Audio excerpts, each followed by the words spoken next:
हम सनातनी विवाह क्यों करते हैं? और हमारे यहाँ विवाह ना बहुत तरीके से होता है। विवाह के पहले मंडप, जो मंडप होता है ना, एक्चुअली वो क्या है? यज्ञशाला है। विवाह एक प्रकार का यज्ञ है। सनातन में विवाह क्या है? यज्ञ। इसलिए पति पत्नी हवन कुंड होता है और उसमें आहुतियां डालती हैं। क्या डालती हैं उसमें? पति पत्नी की प्रथम आहुति कहां? मंडप के नीचे तो होती है। तो आपकी गृहस्थी शुरू कहां से हुई थी? यज्ञ करने से। तो आपने विवाह किया क्यों था? यज्ञ के विधान के लिए, कि हम यज्ञ के अधिकारी हो जाए। बिना विवाह के ना स्त्री ना पुरुष आप यज्ञ करने के अधिकारी नहीं होते।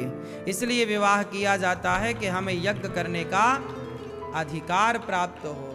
तो हमारी पत्नी हो या हमारा पति हो, वो हमें यज्ञ का अधिकारी बनाते हैं, इसलिए हम विवाह करते हैं। ये पहला कारण है। दूसरा कारण है कि हम विवाह इसलिए करते हैं क्योंकि यज्ञ करने के बाद जो हमारी संतान होगी, हम सात्विक हैं, हमारी संतान होगी, और वह संतान जब होगी तो हम अपने माँ बाप का श्राद्ध, दादा दादी का तर्पण श्राद्ध करते हैं। हमारी संतान होगी तो वह आने वाली पीढ़ी श्राद्ध तर्पण संस्कार के द्वारा हम सबका यह जो शास्त्रोक्त कार्य है वह होता चले। समाज में एक अच्छी व्यवस्था बनी रहे। अच्छे बच्चे होंगे तो आने वाली पीढ़ी समाज में अच्छी व्यवस्थाएं करेगी। तो संतान की वृद्धि तो हो, पर कैसी संतान? भेड़िया धसान संतान ना हो। अब बच्चे पैदा हो तो रहे हैं, लेकिन ऐसे बच्चे पैदा हो रहे हैं कि वो अपने माँ बाप का श्राद्ध तक नहीं करते, माँ बाप का तर्पण तक नहीं करते, तर्पण नहीं जानते, श्राद्ध नहीं जानते। तो संतान है तो सही, भरी तो है संतान है, पर कर क्या रहे हैं? 3 काम कर रहे हैं, खा रहे हैं, सो रहे हैं, और वो भी बच्चे पैदा करने में लगे हैं। इससे क्या होगा?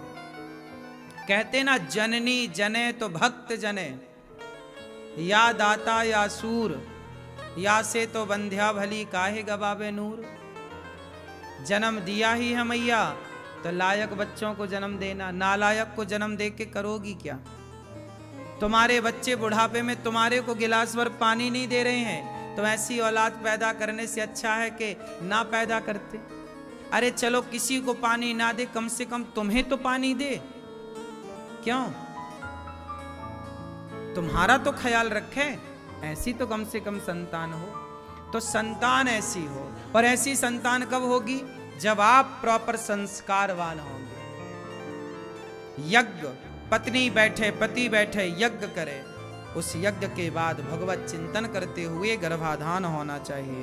जैसा स्त्री पुरुष की मानसिक स्थिति होती है गर्भाधान के समय, उसी मनस्थिति की संतान पैदा होती है। आजकल के बच्चे कहते हैं कि प्यार किया तो डरना क्या? किसी से भी शादी कर रहे हैं, किसी से भी प्यार हो रहा है। अब तुमने बच्चे पैदा किए, पर तुम्हारा बेटा अंतरजातीय विवाह कर लेता किसी भी लड़की से शादी, और शास्त्र मना करते हैं कि यदि आप ब्राह्मण हैं तो ब्राह्मण कन्या से ही आपका विवाह होगा। यदि आपका विवाह ब्राह्मण हैं आप और ब्राह्मण कन्या से होगा, और जो आपकी संतान होगी उसी से तुम्हारे पितर पानी लेंगे, वरना तुम्हारे पितर पानी नहीं लेंगे। वो वर्ण संकरी संतान से पितर पानी नहीं लेते, ऐसा लिखा है पुराणों में। लेकिन अब कहां आज के बच्चे मान रहे हैं? इसलिए बच्चे ऐसे हों जो परंपराएं लेकर चलें, सब चीजों को लेकर चलें, तब तो ठीक सिस्टम पे चलना। अब मनमाना आचरण करना है तो फिर ऐसी संतान से कोई लाभ ना होगा।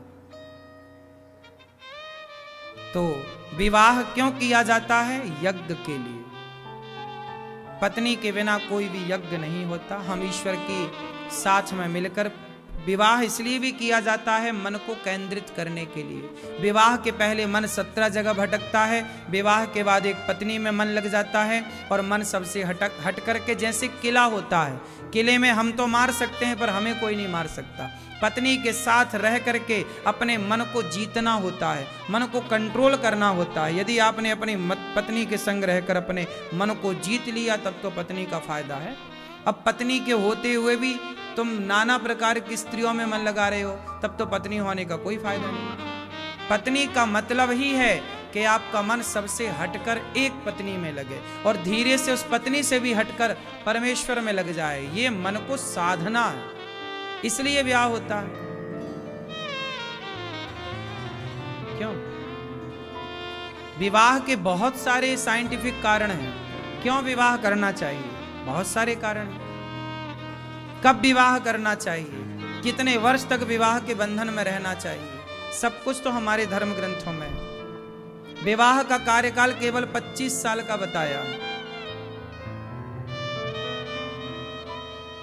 26 साल का भी नहीं, 25 साल का विवाह का कार्यकाल है कि पत्नी बेटा बेटी का जब बड़े हो जाएं शादी ब्याह कर दो, फिर गृहस्थी में से मन को अब सबसे हटाकर सीधा एक हरि में लगाओ।